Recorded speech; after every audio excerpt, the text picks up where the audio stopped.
C'est une histoire d'amour interdite à l'époque où tout était permis. Ce livre, en fait, se passe sur deux époques totalement distinctes. D'un côté, New York, fin des années 60, début des années 70, au temps de Bob Dylan, Patti Smith, Andy Warhol, La Factory. Et de l'autre côté, les derniers jours de l'Allemagne nazie. Ces deux intrigues, ces deux époques vont se lier.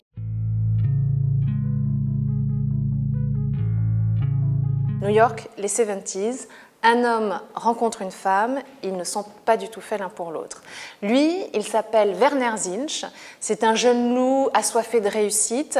Il est orphelin, il a été adopté par une famille de la classe moyenne américaine et il rêve de se forger un destin. Elle s'appelle Rebecca, c'est une artiste rebelle, mais c'est aussi la fille d'un des hommes les plus riches de New York et une enfant gâtée. Entre eux, la passion est immédiate, mais relativement compliqué.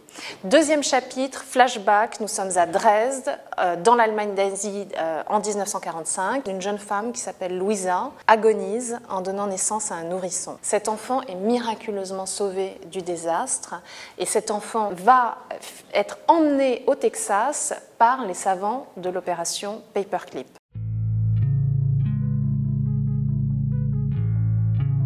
C'est une mission secrète assez extraordinaire qui a permis à 117 savants nazis d'échapper au procès de Nuremberg et d'être envoyés aux États-Unis. On retourne à New York dans les années 70. Werner a fini par convaincre l'enfant gâté qui est Rebecca, jusqu'au jour où Werner rencontre la mère de Rebecca, Judith, et Judith, uniquement en le voyant, s'effondre. Quels sont les secrets qu'elle cache, les terrifiants secrets qu'elle cache?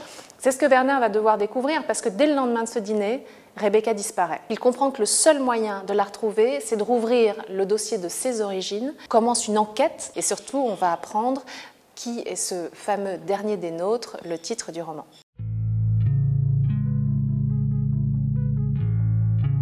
C'est la première fois qu'un personnage me vient de manière aussi forte. Werner, il m'est vraiment apparu. Et je dirais même que Werner, j'en étais assez folle.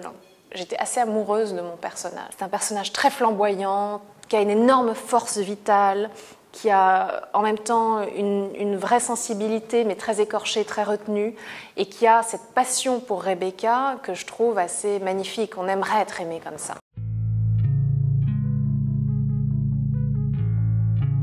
Moi, en tant que lectrice, j'aime les livres qui nous embarquent, qui nous emportent, avec beaucoup de romanesque, avec des personnages hauts en couleur. Ça a l'air cliché comme ça, mais moi, ça m'est arrivé souvent. Des personnages qui deviennent des amis, qu'on n'a plus envie de laisser filer finalement. Des personnages avec qui on développe une intimité qui est beaucoup plus grande que des gens qu'on croise, des collègues ou des amis avec qui on parlera peut-être jamais aussi profondément qu'avec des personnages littéraires. Donc c'est un gros livre, mais j'ai fait en sorte qu'il se lise d'une traite, qu'il vous prenne et qu'il vous donne envie de continuer. Et puis j'ai vraiment aimé ces personnages et j'espère que le lecteur les aimera aussi.